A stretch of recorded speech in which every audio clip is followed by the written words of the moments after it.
వాక్యాన్ని పరిశీలించాలండి. పరిశీలించడం లేరండి. ఇప్పుడు బాగా టెక్నాలజీ ఎక్కువైపోయింది కాబట్టి రేపు ఆదివారం అనగా శనివారం అందరు పాస్టర్లు యూట్యూబ్తో బిజీ. ఎందుకంటే ఏదో ఒక యూట్యూబ్ చూసేసి తొందరగా ఒకటి బాగా ఇంత పెద్ద మార్కెట్ లిస్ట్ లాగా రాసేస్తారు. రాసేసి తీసుకెళ్ళిపోయి బిడ్డలారా దేవుని వాక్యం ఏం చెప్తుంటే స్వరాన్ని మార్చేసి చెప్పేస్తుంటారు. ఎందుకో ఆ ఫోజు నాకు అర్థం కాదు. Be what you are inside. నువ్వు లోపల ఏంటో బయటకు అలాగే ప్రవర్తించు. ఫోజులు కొట్టిగో. దేవుడికి స్తోత్రం కలుగునుగాక. దేవునికి ఇష్టం ఉండదు అది. అర్థమైందండి? నీ స్వరం ఏంటో ఆ స్వరమే వినిపించుకో. నీ స్టైల్ ఏంటో ఆ స్టైలే చూపించుకో. లేని స్టైల్ తెచ్చుకోవాలనుకుంటే గొర్రెలు నీకంటే తెలివైనవి పోలు చేస్తారు వాళ్ళు. అర్థమైందండి? చూస్తున్న నీకు 2 కళ్ళు, కానీ కూర్చుని 40-50 మంది కూర్చుంటారు. 50 ఏళ్ళు 100 కళ్ళు పరిశీలన ఎక్కువ, 2 కళ్ళు పరిశీలన ఎక్కువ. 100 కళ్ళు పరిశీలన ఎక్కువ. నీకు లెక్కేసేస్తారు వాళ్ళు.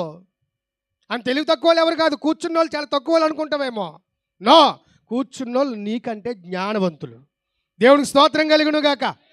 నీ స్టైల్ అంతా లెక్కేసేస్తారు వాళ్ళు ఒక్క రోజులోనే.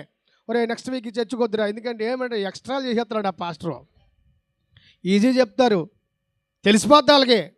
నీ ఎక్స్ట్రాలు అర్థమైపోతాయి. దేవునికి స్తోత్రం కలుగునుగాక. ఎవరి దగ్గర సరుకు ఉందో, ఎవరి దగ్గర సరుకు లేదో, ఎవడు కానుకలోడో, ఎవడు నిజంగా కాపరో వాళ్ళు తెలిసిపోద్దండి. కాబట్టి నేను బ్రతిమలాడుతున్నాను సాటి దైవజనుడుగా, please be with the word, commit to the word. దేవుని వాక్యానికి మనలను మనము నిబద్ధపరుచుకుందాం. నిబద్ధత తెలుపుదాం.